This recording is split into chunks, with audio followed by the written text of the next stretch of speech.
اعوذ باللہ من الشیطان الرجیم بسم اللہ الرحمن الرحیم. ڈیئر اسٹوڈینٹس، السلام علیکم ورحمۃ اللہ وبرکاتہ. آج کا ہمارا جو ٹاپک ہے وہ ہے 8th کلاس کی ہسٹری کا chapter number 7 civilizing the native educating the nation.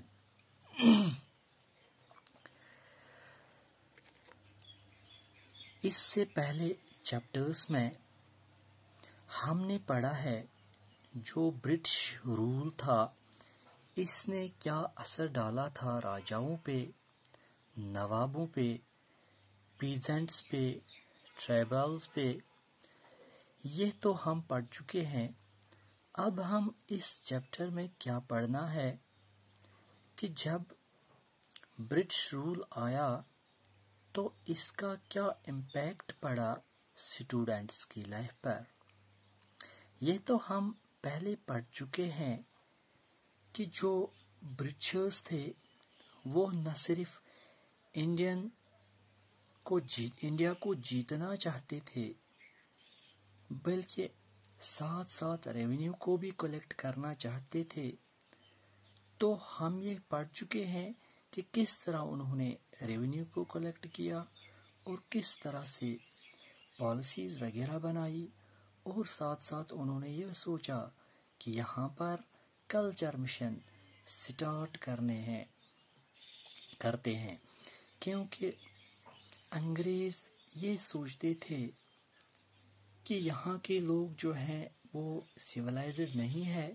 اب ہمیں ان لوگوں کو سویلائزڈ بنانا ہے اور یہاں کے کسٹمز ویلیوز کو بھی چینج کرنا چاہتے ہیں. اب یہ چیپٹر یہاں سے شروع ہوتا ہے کہ ہاؤ دا برٹش سا ایجوکیشن ہاؤ دا برٹش سا ایجوکیشن. برٹشرز کا کیا نظریہ رہا ہے انڈین ایجوکیشن سسٹم کی طرف، انہوں نے کیسے چینج لائی یہاں پر کیا کیا آئیڈیاز دیے، تو ان باتوں پہ انڈینز نے کیسے ریئیکٹ کیا وہ ہم دیکھ لیں گے. یہاں یہ میں آپ کو بک پہ ایک تصویر دکھاتا ہوں، یہ آپ دیکھ لیجئے. یہ جو تصویر ہے یہ اس کا نام ہے ولیم جونز. ولیم جونز جو 1783 میں 1783 میں یہاں سپریم کورٹ کے جونیئر جج مقرر ہوئے.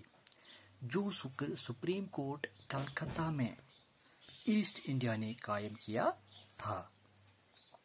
ولیم جونز ایک لا ایکسپرٹ ہونے کے علاوہ ایک لنگوسٹک بھی تھے. لنگوسٹک اس کو کہتے ہیں جو بہت ساری زبانوں پہ عبور رکھتا ہو. انہوں نے آکسفورڈ میں گریک اینڈ لیٹن پڑھا تھا اور فرینچ اینڈ انگلش پہ بھی عبور تھا. اس کے علاوہ انہوں نے اپنے دوستوں کے ساتھ عربک اور پرشین بھی پڑھا. اب کلکتہ میں ولیم جونز نے پنڈتوں کے ساتھ چند گھنٹے گزارنا شروع کیے تاکہ وہ سنسکرت لینگویج پہ عبور حاصل کر سکے.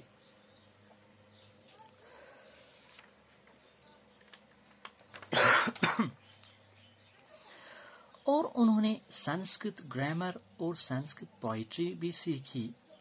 اور ولیم جونز نے انڈین اینشنٹ ٹیکسٹ بھی پڑھ لیے جن میں law, philosophy, religion, politics, morality, arithmetic, medicine and other sciences شامل تھے. اب ولیم جونز نے سوچا کہ میرے جیسے خیال رکھنے والے کچھ اور لوگ یہاں بیٹھے ہوں گے، کیوں نہ میں ان کو تلاش کروں؟ تو انہوں نے ہنری تھامس کولبروک اور نیتھنیل کو پایا، جو کلکتہ میں اس وقت رہ رہے تھے، جو اینشنٹ انڈین ہیریٹیج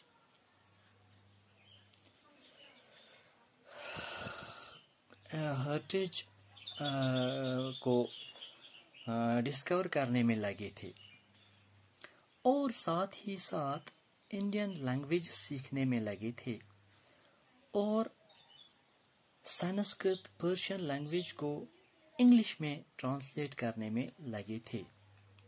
اور اب ان تینوں نے مل کر ایک سوسائٹی بنانے کا فیصلہ کیا، جس کا نام انہوں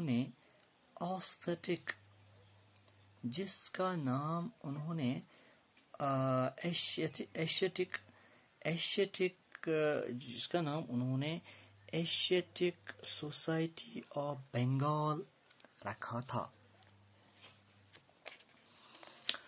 Asiatic society of Bengal, aesthetic society of Bengal. تو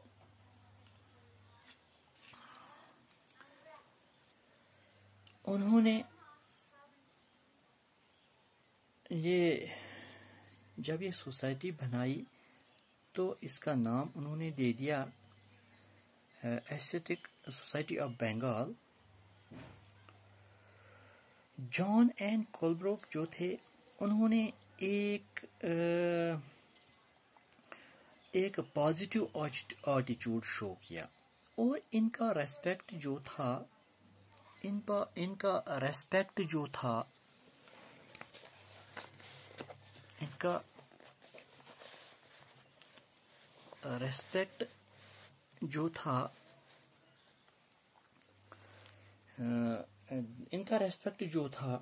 انڈین ٹیکسٹ کی طرف وہ قابل تعریف تھا۔ یہ یہاں کے کلچر ٹیکسٹ اور انڈیا کو بھی ریسپیکٹ کرتے تھے، اور ویسٹرن کلچر کو بھی ریسپیکٹ کرتے تھے۔ اب جب کہ یہ لوگ ڈسکوری کر رہے تھے، تو اسی میں انہوں نے پایا کہ جو انڈین سویلائزیشن ہے، یہ آلریڈی پاسٹ میں گلوریس رہی ہے، لیکن یہ آہستہ آہستہ ڈکلائن ہو چکی ہے۔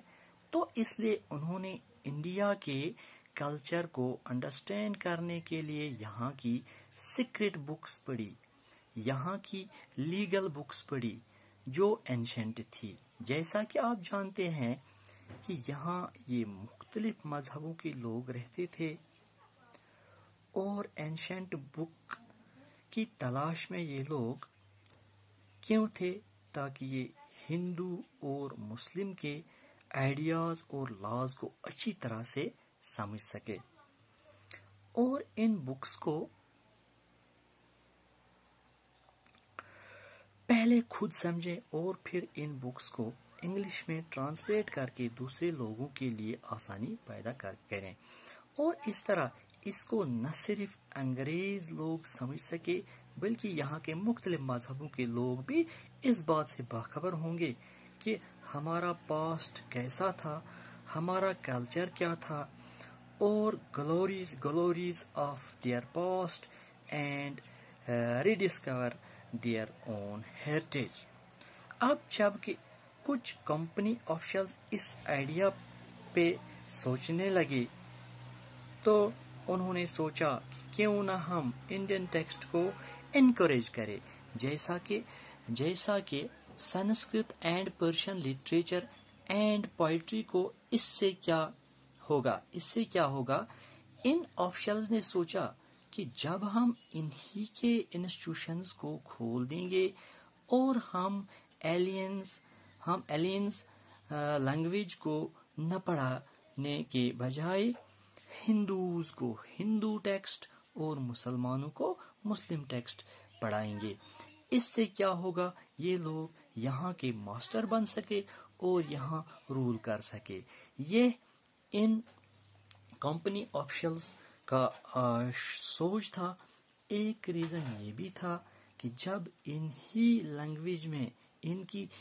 کی لینگویج میں پڑھایا جائے تاکہ انڈینز کے دلوں میں ایلینز اپنی جگہ بنا سکے اور ایلینز کو انڈینز سے ریسپیکٹ ملے گا اور پھر ایلینز ان کے لیے ایکسیپٹیبل ہوں گے.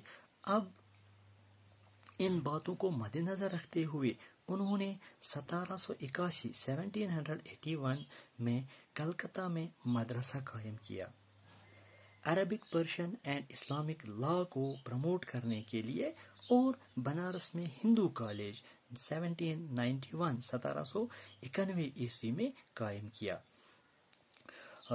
اینشنٹ سنسکرت ٹیکسٹس کو انکریج کرنے کے لیے اور کنٹری کو ایڈمنسٹریٹ کرنے میں بھی کافی مدد، یہ سوچ رہے تھے کہ کنٹری کو ایڈمنسٹریٹ کرنے میں بھی کافی مدد ہمیں ملے گی.